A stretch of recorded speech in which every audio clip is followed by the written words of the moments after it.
nggak punya niatan buat ngebunuh anak saya. Cuma saya melakukan itu karena terbawa emosi. Saya nyaranin buat ke kantor polisi. Tujuannya apa kantor polisi? Tujuannya buat nyerahin diri. Tapi saya nggak mau.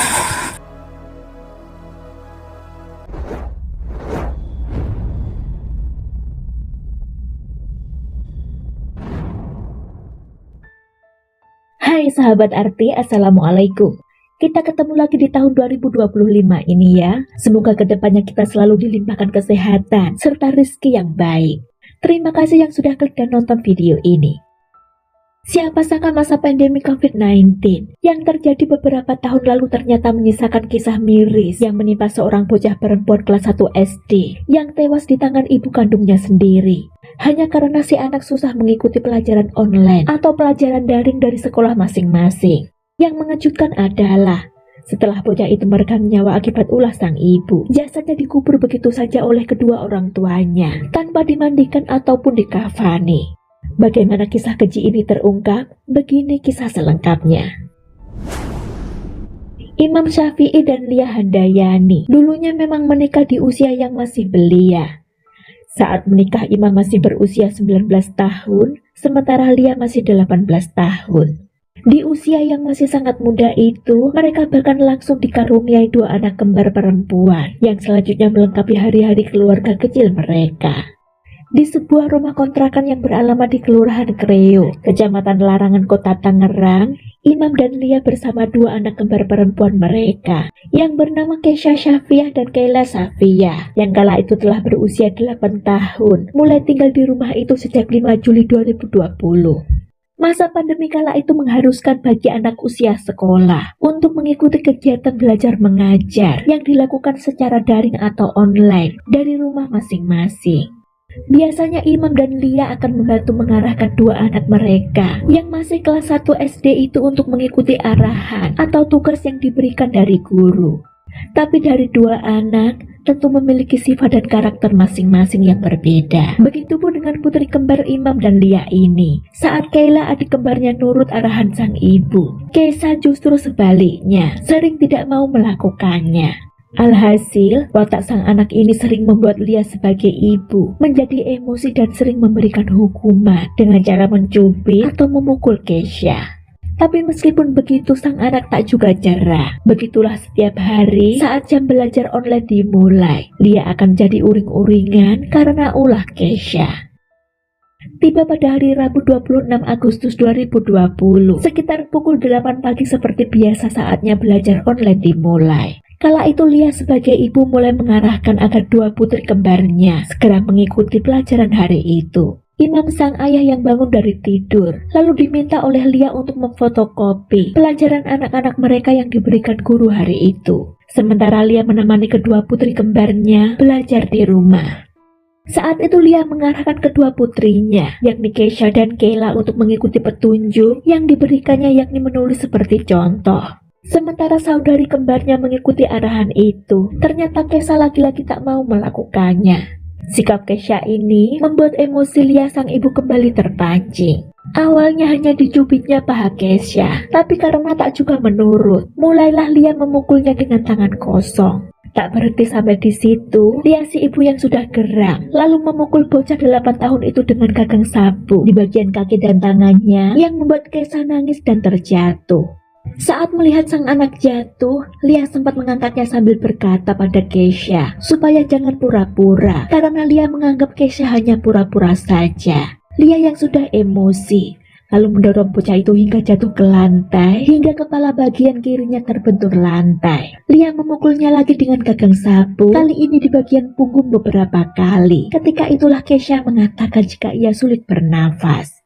Lia yang mendengar sang anak menghibah, bukannya berhenti, justru kembali memukul bagian kepala bocah kelas 1 SD itu sebanyak 3 kali sambil tetap mengatakan jangan pura-pura lagi.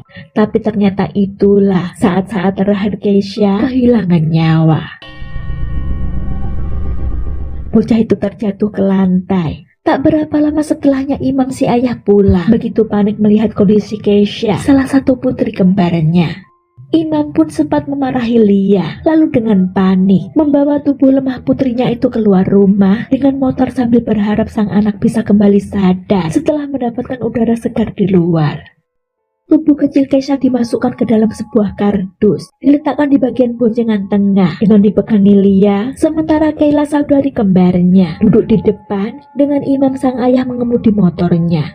Saat dalam perjalanan itulah, Lia dan Imam baru menyadari jika Keisha benar-benar tak lagi bernyawa. Imam yang panik sempat mengajak melapor kepada polisi saja untuk menyerahkan diri, tapi Lia menolak karena ketakutan. Wanita 26 tahun itu meminta suaminya agar mengarahkan motor ke arah Lebak, Banten. Lia mengusulkan agar untuk sementara jasad Keisha dikubur di daerah kampung halaman Lia di Lebak, Banten, sebelum suatu saat ia akan mengaku pada keluarga.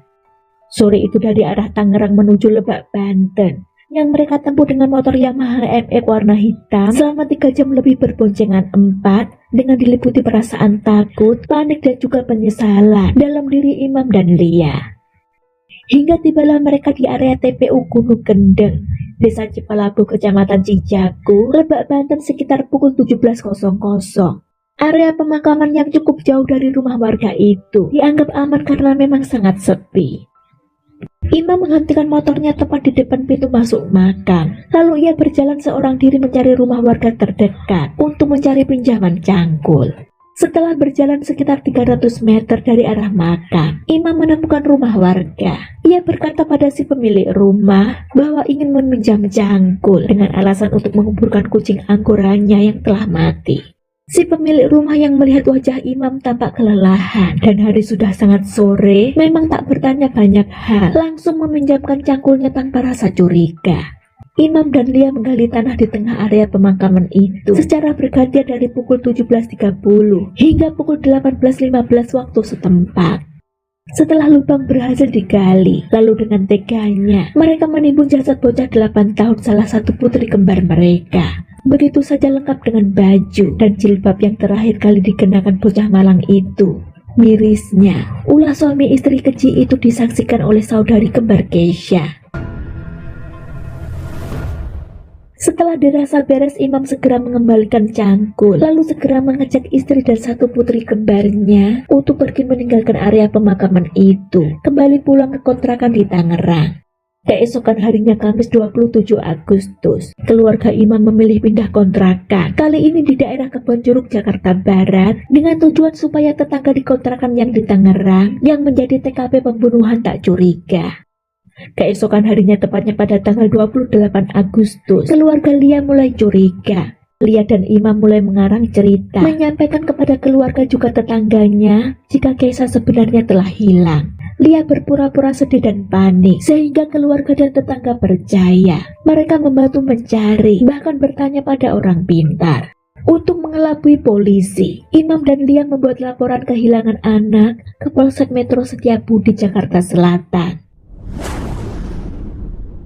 Sekitar 2 pekan kemudian, tepatnya pada tanggal 12 September 2020 pagi, sekitar pukul 8, seorang warga yang hendak berziarah kubur di TPU Gunung Kendeng, Kecamatan Cijaku, Lebak, Banten, merasa heran ketika melihat gundukan tanah makam baru tanpa batu nisan di tengah area pemakaman itu, karena ia yakin belakangan tidak ada warga sekitar yang meninggal. Karena merasa curiga, warga tersebut lantas melapor kepada aparat desa setempat yang diteruskan ke kepolisian. Setelah polisi tiba bersama tim Inavis, memasang polis lain, barulah dengan dibantu warga melakukan pembongkaran tanah makam yang dicurigai. Setelah digali sekitar 1,5 meter, terkejutlah polisi dan warga saat menemukan tubuh bocah perempuan masih dengan pakaian lengkap di dalam lubang galian itu. Bocah perempuan itu tampak masih berjilbab warna hijau, bermotif bunga, baju lengan panjang warna oranye dengan lengan abu-abu, dan celana legging warna hitam. Mendapati fakta mengerikan tersebut, mulailah dilakukan penyelidikan, yang kemudian didapati informasi dari warga jika pada tanggal 26 Agustus, warga ada yang melihat orang yang mencurigakan di sekitar TPU itu. Bahkan didapat informasi jika ada pria yang meminjam cangkul pada warga. Kemudian ditemukanlah pula informasi adanya kecocokan ciri-ciri jasad bocah yang ditemukan itu dengan ciri-ciri bocah yang dilaporkan hilang oleh keluarganya di Polsek Setiabudi, Jakarta Selatan 2 pekan sebelumnya. Setelah dilakukan serangkaian penyelidikan, polisi mendatangi rumah kontrakan Imam, tapi ternyata mereka telah pindah. Kemudian ditelusurilah rumah kontrakan baru mereka yang berada di Kebun Jeruk, Jakarta Barat. Hingga akhirnya, tim Reskrim Polres Lebak, Banten menangkap Pasutri itu di rumah kontrakan tersebut dan menetapkan Imam, Syafi'i, dan Lia sebagai tersangka pembunuhan terhadap bocah Keisha, putri kandung mereka sendiri yang berusia 8 tahun. Dalam pengakuannya, Lia mengaku terbawa emosi karena korban yakni salah satu putri kembarnya itu yang masih duduk di kelas 1 SD sering sulit mengikuti pelajaran daring pada masa pandemi itu. Menurut Lia, selain sulit menerima pelajaran, Keisha juga dianggap bandel, tidak mau nurut arahan Lia sebagai ibunya yang menemani belajar di rumah. Karena itu Lia pun mengaku memang sering marah dan memukul korban. Lia mengatakan tidak ada niat untuk menghilangkan nyawa sang anak. Namun saking emosinya, ia tak menyadari ulahnya berakibat fatal. Sementara Imam, sang ayah, saat kejadian memang tak ada di rumah. Ia tiba di rumah ketika Keisha sudah tak bernyawa.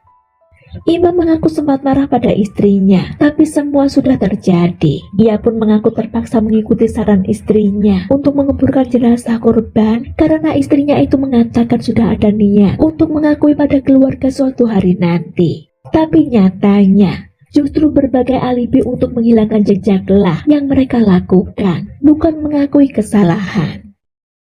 Atas perbuatan mereka, Pasutri ini dikenakan pasal berlapis, di antaranya pasal 80 ayat 3 Undang-Undang RI nomor 35 tahun 2014 tentang perubahan Undang-Undang RI nomor 23 tentang perlindungan anak, dan atau pasal 340 dan atau pasal 338 dan atau pasal 351 ayat 3 KUHP dengan ancaman maksimal penjara selama 15 tahun ditambah sepertiga hukuman atau maksimal penjara seumur hidup. Tapi sayangnya, seberapa berat hukuman yang mereka terima belum diketahui ya, tapi semoga saja para pelaku ini mendapatkan hukuman yang setimpal. Sekian kisah ini, sampai ketemu kapan-kapan lagi. Terima kasih waktunya.